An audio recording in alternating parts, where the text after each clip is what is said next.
means, but geospatial, I know what that means, and that's the redundant geospatial, essentially maps, what we're doing here.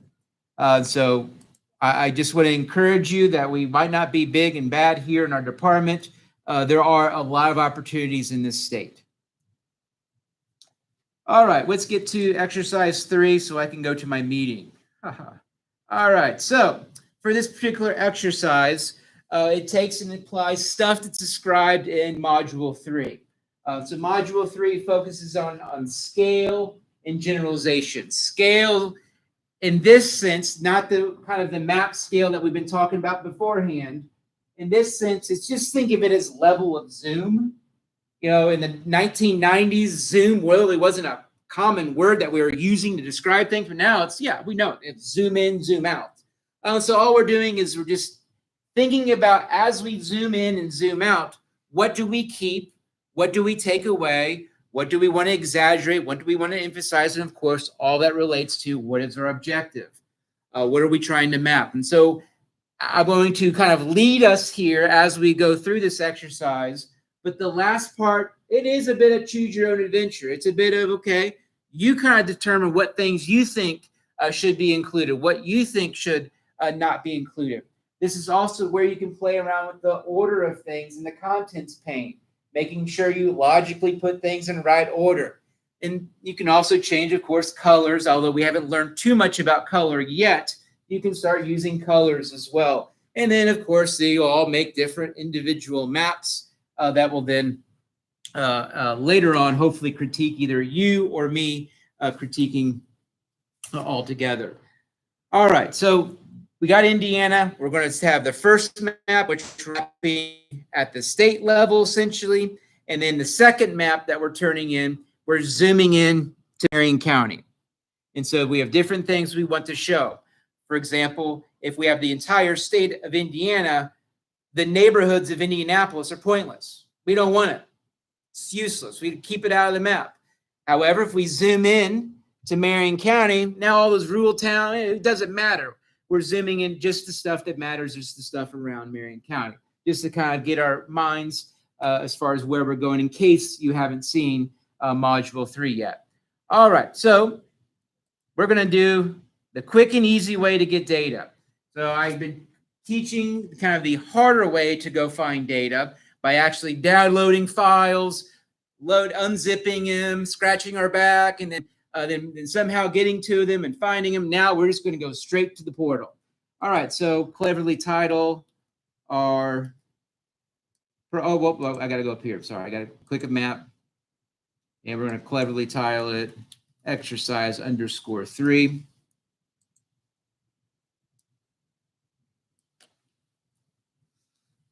And we will do some light, they call it geoprocessing, light cartographic analysis. We'll be doing that as well. Oh, so wow. So we'll do, okay, that's left over from last time I was here. I do suggest for this one, you can, if you want, leave it on. This is where, once again, your own cartographer, you're the cartographer. So when you get to that end, if you want to, make it not look nice and add base maps and do whatever you want, go for it. But you don't want to give me too much information. You don't want to have labels that are repetitive, for example. You don't want to have the labels that are left over from this topographic map overlapping the labels that you're adding with the cities, the towns, whatever. So just be mindful that we don't want too much stuff, too much noise. All right, let's go. We don't want too much stuff, too much noise. All right, let's go find some data. Go to map. I can go over here, browse, and the portal. I don't like that. Let's go. I like using our nice panes over here. Give me my catalog pane over here on the right. That's where I like mine. And as you will go through this, there are different ways to make this map. So I'm just going to go through one way. All right, so we've mentioned this beforehand. We've got these different options. The very first time I talked about this, the portal, which on my own device, it's totally different. I don't know why. So mine, so if you might have on your own device the the latest ArcGIS, mine has this all combined as something called All Portal. But anyway, we'll go ahead and see if what we want is from this. Yeah, it'll be in this ArcGIS Online. So you might see it as All Portal. At home, it was All Portal. Here, it's ArcGIS Online. So hopefully we'll find in here our first one. Let me go get our dual screens going. And that's the in bold print Railroad 100K NTAD. Okay, that's what I want. That Railroad's 100K. And I went ahead, if I highlighted that, notice our owner, Indiana map. And so the Indiana map is that thing that essentially that's owned or operated by the states, and it's others as well. But that's the owner. So, that essentially what we're doing is we're linking data to that website. Essentially, that's all we're doing. That data is no longer not on a file here, not on a thumb drive, not in in our own personal cloud. It's here, and that's how we're going to access it. So I'm going to right click, add it to the map, and then the next one, incorporated. I'm sure I could probably copy and paste this if I want it to be even easier. And same thing, make sure it's legit. I'll go hover it, and we should get that Indiana map. We do. Touchscreen. And then our next one is the Indiana County boundaries. Man, remember the old days? We had to go download that shapefile, unzip it, and load it. Well, that's how sometimes you do data. In fact, that's how most of the time it is. I mean, not always are we going to have everything available to us online in the cloud. And Indiana County boundaries current. Yeah, I don't see our county boundaries changing too much. Perhaps a river might move. But even if a river changes course, we wouldn't do that. Indy neighborhoods, that's going to be hosted not by the state. I guarantee it's going to be hosted by Indy GIS, which is the open data portal. They're the people that are publishing stuff to that open data Indy portal. So I'm going to add that to the map. Did I do it? Yeah, I did it. Okay, and then have I skipped any? No. And then the last one is the big one. And so this is a raw data file in which somebody has digitized every single road, every single cart path, every single park path in Indiana, and it's somewhere on this map. This road center lines of Indiana current. So just like that, we've added all that data, and they're all there as layers on our left-hand side. As a reminder, hopefully this works. Right-click, zoom to layer, and it gets us to Indiana. And so here's our objective, is to take this and make it look beautiful, make it look great. And it's going to be obviously a challenge because we've got too much going on. And so the whole idea of this module is looking at not only different levels of zoom, but also what are the symbols that we need? What are the symbols that we don't need? How do we show things?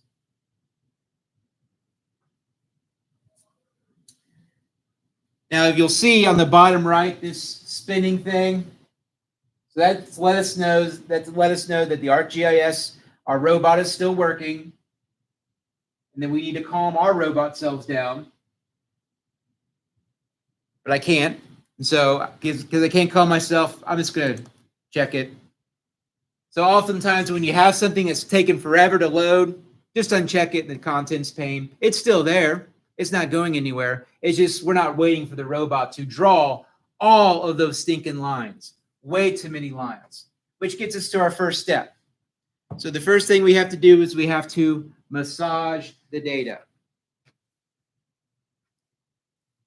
So I've heard someone say that we are GISers. We are AI machines. We are ourselves are. We take all this data and we then make something informative out of it. So we're taking all this noise and we're going to make a map of Indiana.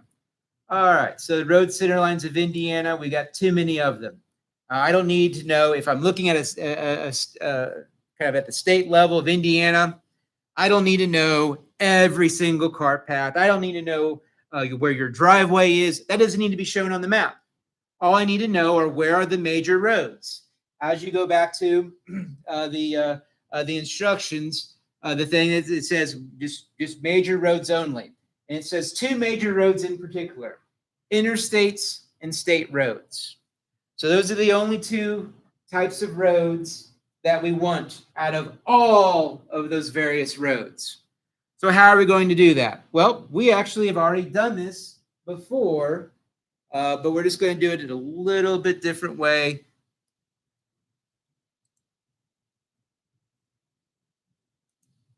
Oh, come on now. And we'll open up our attribute table.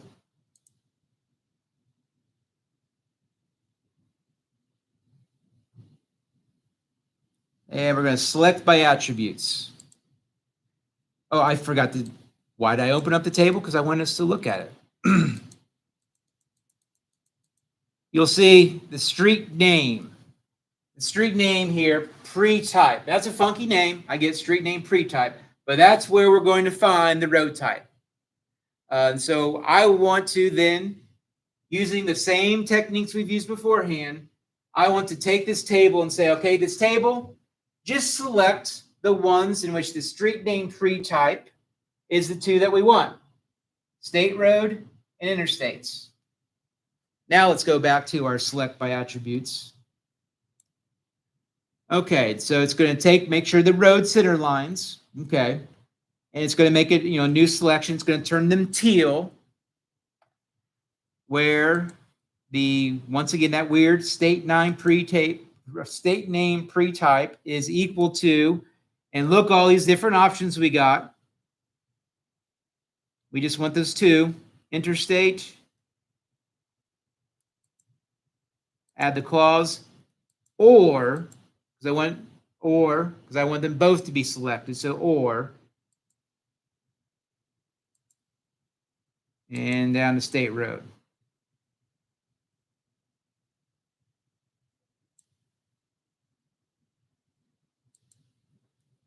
Okay.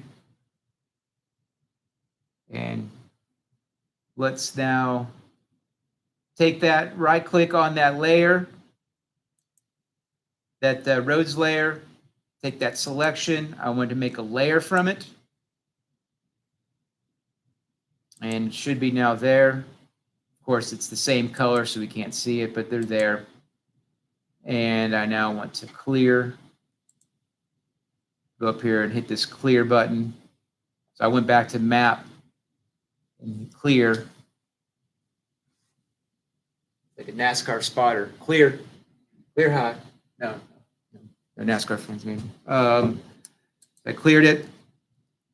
And why'd I clear it? Because now what am I doing? My next step, it wouldn't do it unless I cleared it, because the other ones are still selected. So here I am trying to select a new one, and it's like, well, wait a minute, you're still selected the other ones. That's why I had to clear it. So I have now, you can keep this other one, but you don't need all those roads. So I don't want to open that again. And so here are our new roads. So if you want, you could change the name of these. And so I mentioned this before. Right click on the name, go down to properties. Just because things can get down the road, you start adding select, and you start seeing all these layers. It can get kind of confusing. So I'm just going to go ahead and change this name, although I might change it again. It's now the center lines. That's no longer there. That's no longer confusing. All right. Next up is we have, well, I guess I can go ahead while I'm here. I'm going to go ahead and differentiate. So I've got our major roads. I want us, though, to differentiate between the types of lines. So we look at this map. Essentially, what maps are, just all they are, just a bunch of lines. So lines are very important. So we think about how do we symbolize things using lines. Well, obviously we use logic. If I have a squiggly blue line on a map, it's probably a waterway, a river, some type of water feature. If I have a squiggly line that's in dark line which has tick marks, probably a railroad. Logic. So trails. Typically we use browns and tans for trails. So you're going to use same idea, logic. Interstates are a bigger road than state road. So we would typically think of, well, we would want a thicker symbol for that bigger road than a state road. But a state road is more prominent, more, not say important. I don't want the rail industry to be pissed off at me, but it is, more traveling happens on state roads, you could say, than the railroads. It's going to be more informative to the average map viewer. The railroads, I mean, it's not like we got Amtrak rolling through here left and right. All right, so let's go ahead and separate major roads. And it's actually a very simple way to do this. And so I've already separated and created this new layer in which it has just two types, state road and interstate. So in the symbology, I should be able to show that. So right click, the layer, symbology.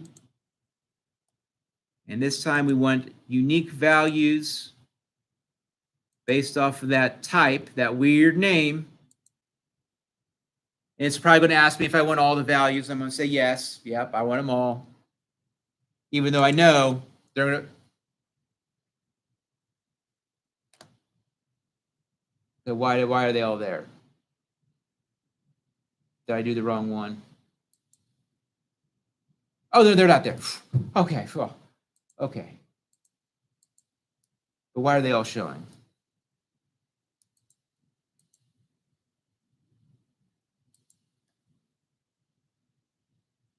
No idea why all these are showing now.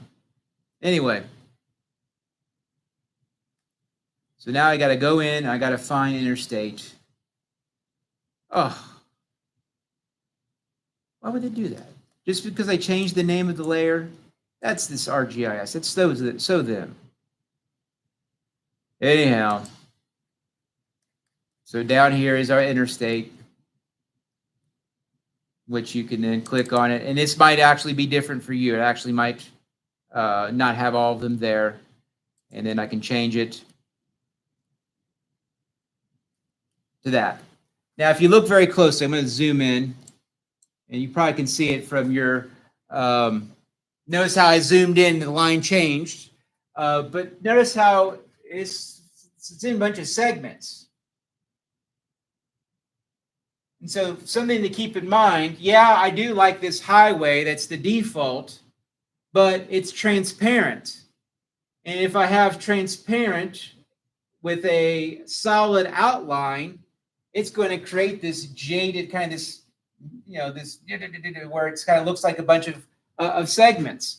So if I all make that this one entire color, so I don't make this transparent, it's make this solid. It's solid. It's the same as the outline. You wouldn't see all of those individual segments, and so it's a cartographic trick. When you get imperfect data like this, you don't want to use maybe what the default would be. You might use it to guide you. But in this case, you would want to make that a solid fill all the way through so you don't see some of those individual segments. Okay. So that's the first part of massaging the data, as I like to call it, and that's getting rid of all that noise. And now we just have the state roads, which are shown here as pink lines, and the interstates, which are now shown as that orange, transparent, segment-filled mess. Why would it do that? I'll have to figure that out. I'll have to go back to the home office. Anyway, all right. So next up, we're going to take polygons. So let's bring this up to the top so it's not being hidden.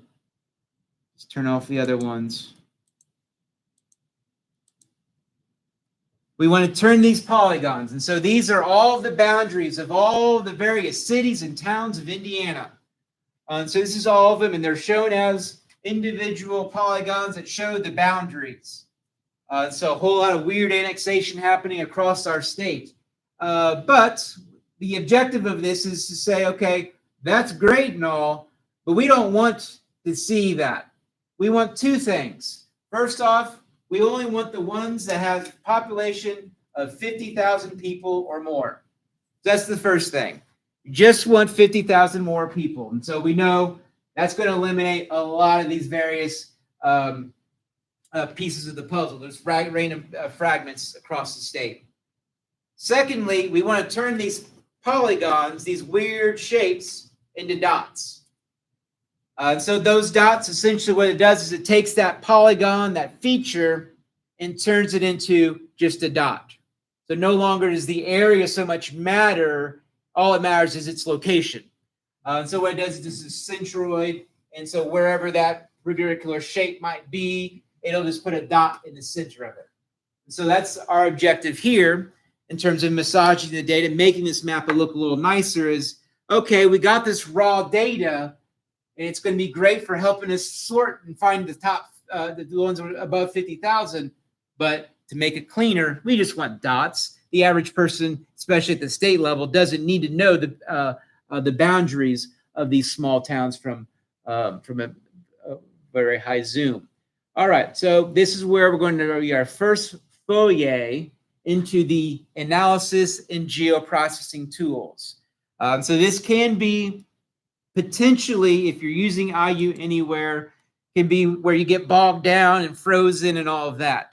So we're going to go to, if I go back up here, analysis, tools is one way to get to it.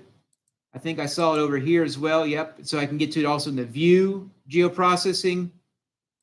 And I'm sure I could probably find a few different other ways to get to it. So it's already been popped up here, over here on this right pane. And I'm going to search for feature to point. And that very logically is going to take that feature, polygons, boundaries of towns, and turn them into points.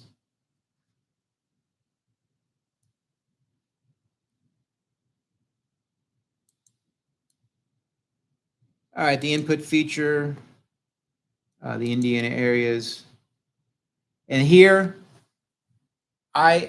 this is just where, remember when I changed the name in the contents pane and it freaked out and did something I've never seen done before? I did 2 or 3 of these beforehand.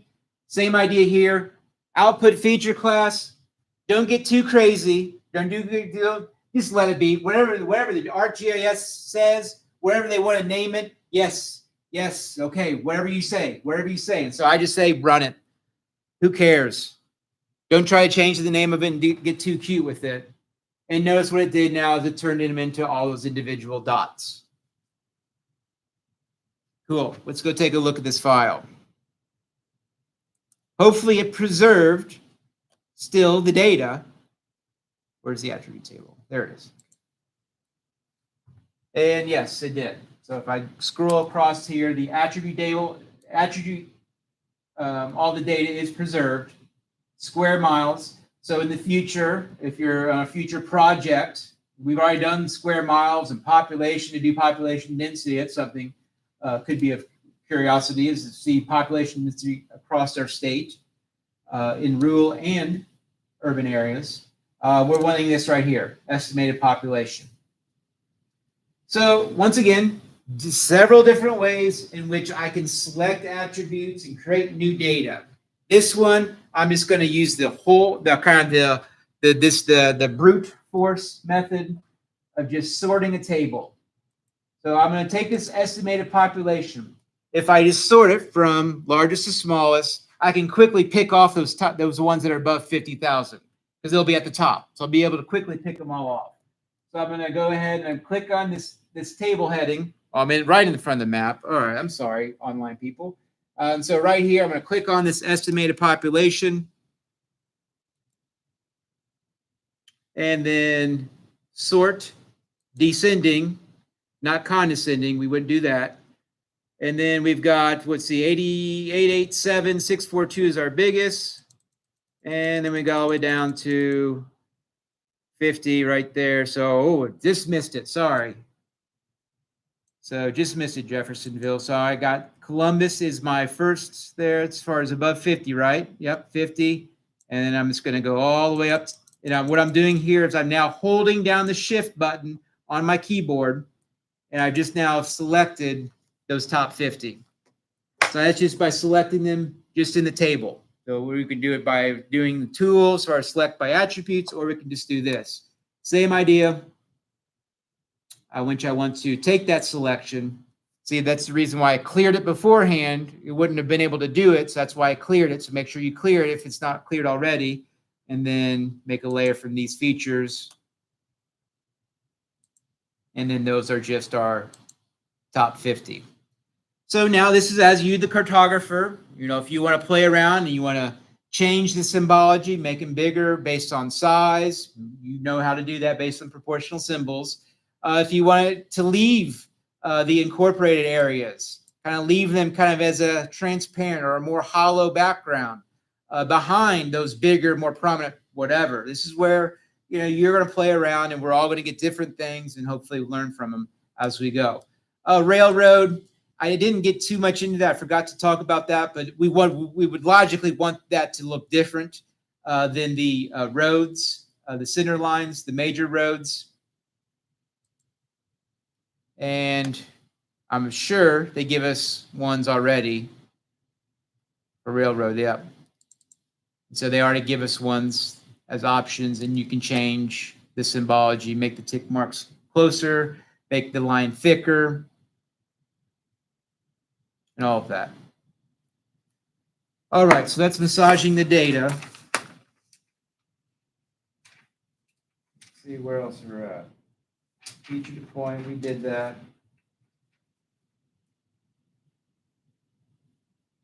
Small scale, large scale. So this applies to what we're also learning in the modules. We're going to be the first map. You're making two maps. And the first map is just of Indiana, showing its major roads, county borders, railroads, and those top 50 or those towns that are above 50,000. And that's yeah. So then you'll make that one, and that's one PDF. And so that's one level of zoom. And then the other one, just make the same map. So you can essentially take all of this, copy and paste it into a new map. And that will essentially be one in which you're making it of just Marion County. So you can choose to keep those incorporated areas or not. You definitely want the Indy neighborhoods, because that's one of the things that's required for this one, is the Indy neighborhoods need to be there, and also the roads. Our major roads need to be there. And so then you'll think about different lines to keep, colors, layers, which one you put on top. Putting the Indy neighborhoods, putting this big clunky layer on top, you can see how it ruins it. So this is where you'd want to use logic in terms of where do you want this layer. Now, if this layer would say hollow, in which the neighborhoods were just shown as text instead of geographies, let's just say it's label feature, that might be an option, in which instead of showing the geography, I show the label.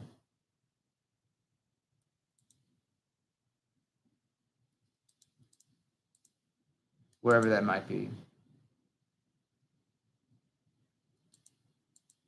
There it is.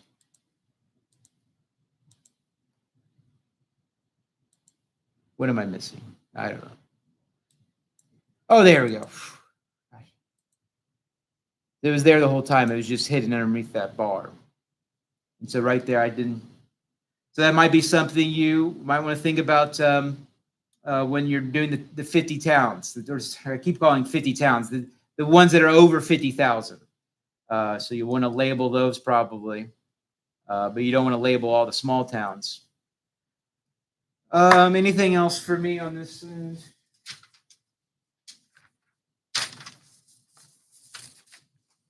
As always, if you have questions as you work on these, send me an email or meet up with me next Thursday.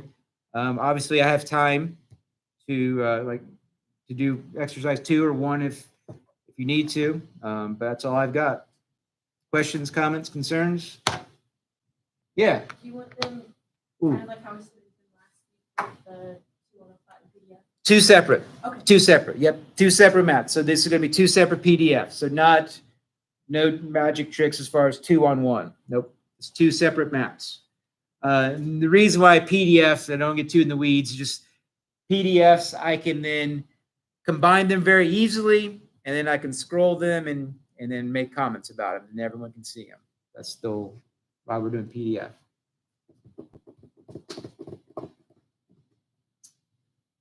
All right, what had happened here? Oh, this not. So yeah, free to leave. I'm going to try to figure out why this didn't do what I wanted it to do.